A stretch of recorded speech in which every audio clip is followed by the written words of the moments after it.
Hi, ಎಲ್ಲರಿಗೂ ನಮಸ್ಕಾರ. ನಮ್ಮ ಯೂಟ್ಯೂಬ್ ಚಾನಲ್ಗೆ ಸ್ವಾಗತ. ಇವತ್ತು ನಾವು ಏನು ಮಾಡ್ತಿದ್ದೀವಿ ಗೊತ್ತಾ?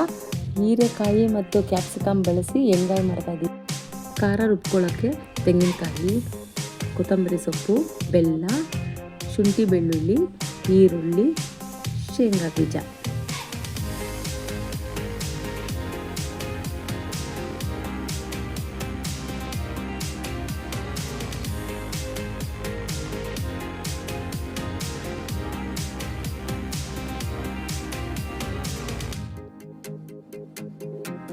ಎರಡು ಟೀ ಸ್ಪೂನ್ ಖಾರದ ಪುಡಿ ಹಾಕ್ತಾಯಿದ್ದೀವಿ ಮತ್ತು ಸ್ವಲ್ಪ ಉಪ್ಪು.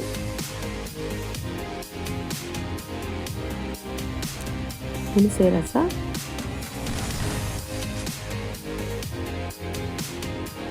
ಹಾಗೆ ಸ್ವಲ್ಪ ಪುಟಾಣಿ ಅಂದರೆ ಹುರ್ಗಡ್ಲೆ. ಹೀರೆಕಾಯಿ ಮತ್ತು ಕ್ಯಾಪ್ಸಿಕಮ್ನ ತುಂಬಕ್ಕೋಸ್ಕರ ಈ ರೀತಿ ಕಟ್ ಮಾಡ್ಕೊಂಡಿದ್ದೀವಿ. ಹಾಗೆ ರುಬ್ಬಿರೋವಂಥ ಖಾರನ ಸ್ವಲ್ಪ ಇದಕ್ಕೆ ತುಂಬ್ತೀವಿ ಮತ್ತು ಇನ್ನೊಂದು ಸ್ವಲ್ಪ ಒಗ್ಗರಣೆಗೋಸ್ಕರ ಎತ್ತಿಟ್ಕೊಂಡಿದ್ವಿ. ಖಾರಕ್ಕೆ ಈರುಳ್ಳಿ ಎಲ್ಲ ಸಣ್ಣಗೆ ಹಚ್ಚಿರೋದನ್ನು ಬೆರೆಸ್ಬಿಟ್ಟು ಮತ್ತು ಈ ರೀತಿ ತುಂಬ್ತೀವಿ ನೋಡಿ.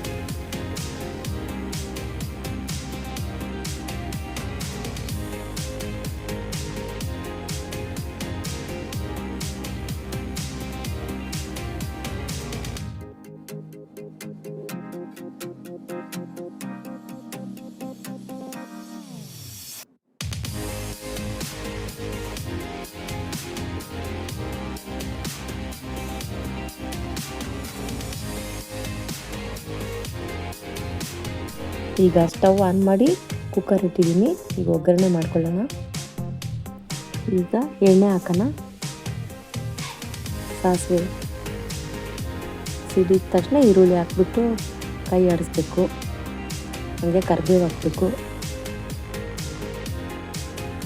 ಈಗ ತುಂಬಿರೋಂಥದ್ದು ಒಂದೊಂದೇ ಹಾಕ್ತಾ ಹೋಗಿ ಮತ್ತೆ ತಿರ್ಕೊಳ್ತಾ ಇರಬೇಕು.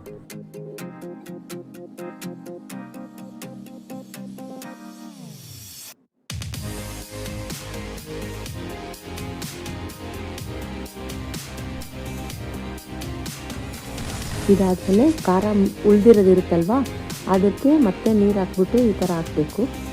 ಆಮೇಲೆ ನಮ್ಗೆ ಎಷ್ಟು ಬೇಕೋ ಅಷ್ಟು ನೋಡಿಕೊಂಡು 1-2 ಕಪ್ಪಷ್ಟು ನೀರು ಹಾಕ್ಕೊತಾ ಇರಬೇಕು. ನಾವು ಚಪಾತಿ ರೊಟ್ಟಿ ಆ ಥರಕ್ಕಾದರೆ ಇಷ್ಟೇ ಗಟ್ಟಿ ಸಾಕು.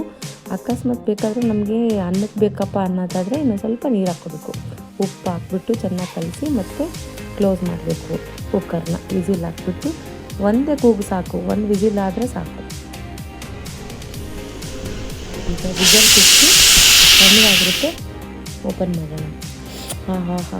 ಏನು ಸ್ಮೆಲ್ ಬರ್ತಾಯಿದೆ ಅಪ್ಪ, ನೋಡ್ತಾ ಇದ್ರೇ ಘಮ ಘಮ ತಿನ್ನಬೇಕು ಅನ್ನಿಸ್ತಾ ಇದೆ. ಈಗ ನಾವು ಮಾಡಿರೋ ಹೀರೆಕಾಯಿ ಮತ್ತು ಕ್ಯಾಪ್ಸಿಕಮ್ ಎಣ್ಗಾಯಿನ ಟೇಸ್ಟ್ ಮಾಡೋಕ್ಕೆ ಕೊಡ್ತಾಯಿದ್ದೀನಿ.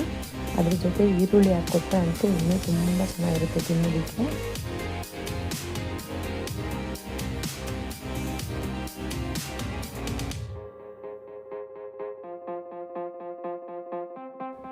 Okay, thank you so much for watching. ಮತ್ತೆ ಇನ್ನೊಂದು ವಿಡಿಯೋದಲ್ಲಿ ಸಿಗೋಣ. ಬಾಯ್.